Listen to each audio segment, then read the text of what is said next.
Meu irmão e minha irmã pretos, vocês querem vencer na corrida da inteligência? Então parem agora e aprendam uma diferença que quase ninguém fala: a do capital cultural. Essa moeda invisível que decide quem é visto como inteligente, preparado e capaz, e quem é deixado para trás.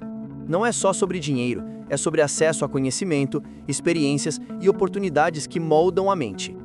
Enquanto os ricos viajam desde cedo, conhecem museus, línguas e artes diferentes, a gente muitas vezes tem que aprender tudo correndo, na marra, sem apoio. Mas se queremos igualdade real e competir, precisamos entender e reconstruir esse capital cultural para disputar de igual para igual na inteligência. O conceito de capital cultural, desenvolvido por Pierre Bourdieu, nos mostra que a vida não se move apenas pela posse de bens materiais ou dinheiro. Há uma moeda invisível que define quem consegue transitar com naturalidade por determinados espaços sociais e quem é barrado, ainda que silenciosamente. Essa moeda é formada por conhecimentos, experiências, linguagens e comportamentos que dão acesso a oportunidades. Em outras palavras, é aquilo que permite a uma pessoa ser reconhecida como pertencente a um meio, a um grupo, a uma classe. Ter capital cultural significa dominar os códigos que a sociedade valoriza.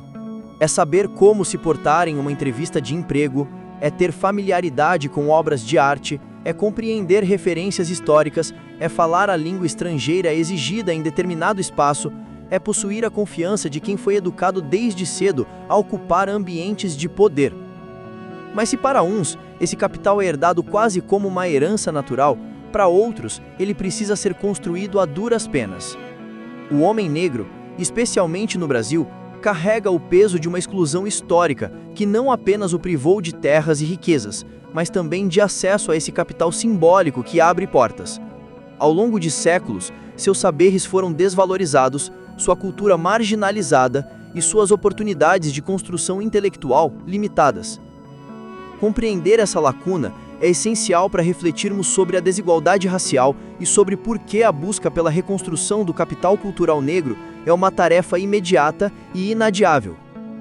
Desde o sequestro dos povos africanos e sua escravização nas Américas, houve um processo deliberado de destruição de saberes e tradições.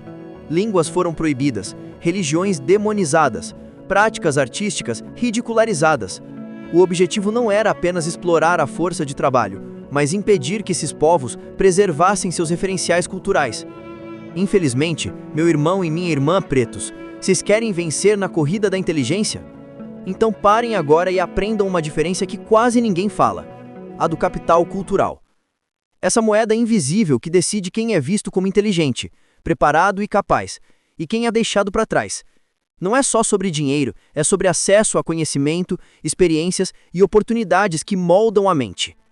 Enquanto os ricos viajam desde cedo, conhecem museus, línguas e artes diferentes, a gente muitas vezes tem que aprender tudo correndo, na marra, sem apoio.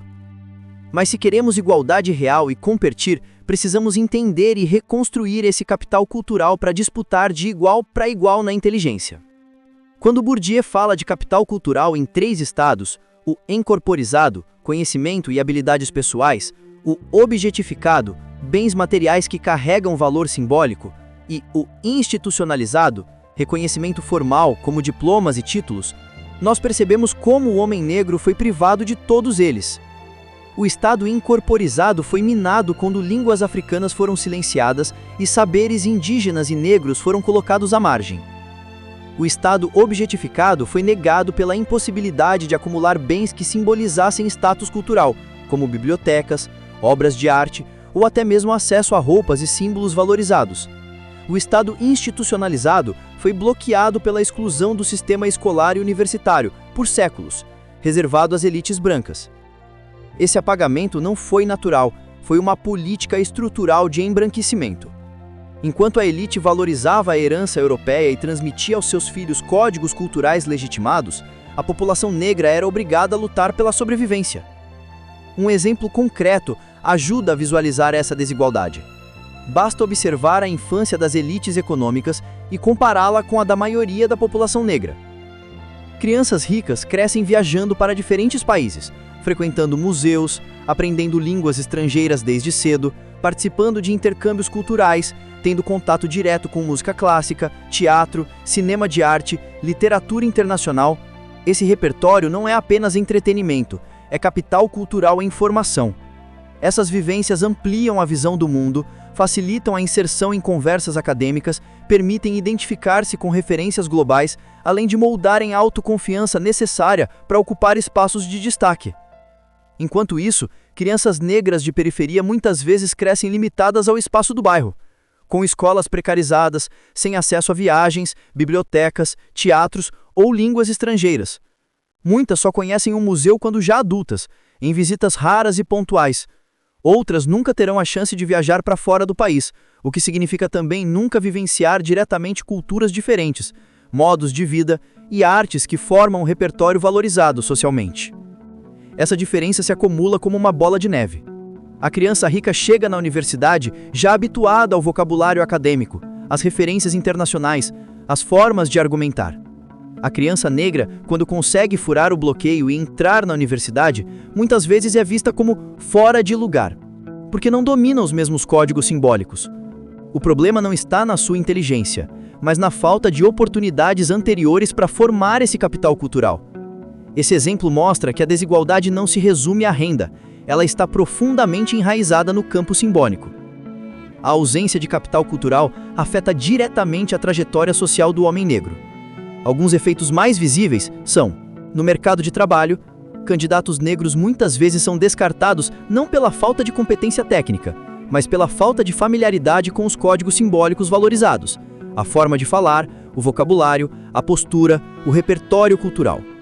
Na universidade, estudantes negros de primeira geração enfrentam o desafio de compreender um ambiente com regras não ditas, onde outros já se movem com naturalidade. Isso gera sensação de inadequação e maior evasão. Na política e na mídia, a ausência de referências culturais reconhecidas faz com que a presença negra seja lida como exceção e não como regra. Homens negros que ascendem a cargos de destaque ainda são vistos como milagres individuais, em vez de fruto de um coletivo preparado. Na autoestima, quando o capital cultural da elite é visto como o único válido, o homem negro tende a internalizar a ideia de que seus saberes são menores, de que não tem bagagem suficiente, alimentando sentimentos de inferioridade. Essas consequências mostram que não se trata de mimimi, mas de uma estrutura concreta que limita a mobilidade social e intelectual. Diante desse quadro, a reconstrução do capital cultural negro é uma tarefa imediata. Isso significa tanto recuperar e valorizar saberes ancestrais, quanto garantir acesso aos repertórios valorizados pela sociedade dominante. Não podemos esperar que a igualdade venha apenas com o tempo. Cada geração que passa sem esse investimento reproduz a exclusão. Se as crianças ricas estão aprendendo 3 idiomas aos 10 anos, nossas crianças negras precisam ter essa mesma oportunidade, ou pelo menos precisam ter acesso a ferramentas que compensem essa lacuna. Essa reconstrução também exige resgate cultural.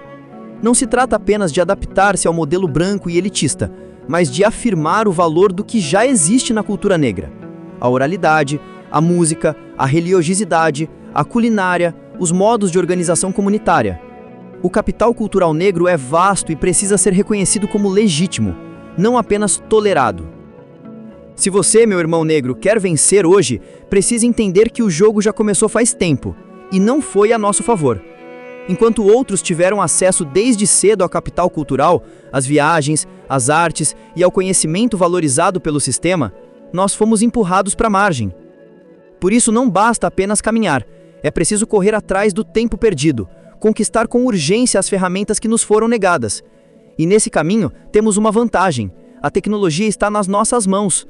É hora de usar a internet, os livros digitais, os cursos acessíveis e todo o capital cultural já existente para acelerar o aprendizado, expandir horizontes e transformar a herança de exclusão em uma nova herança de poder e consciência.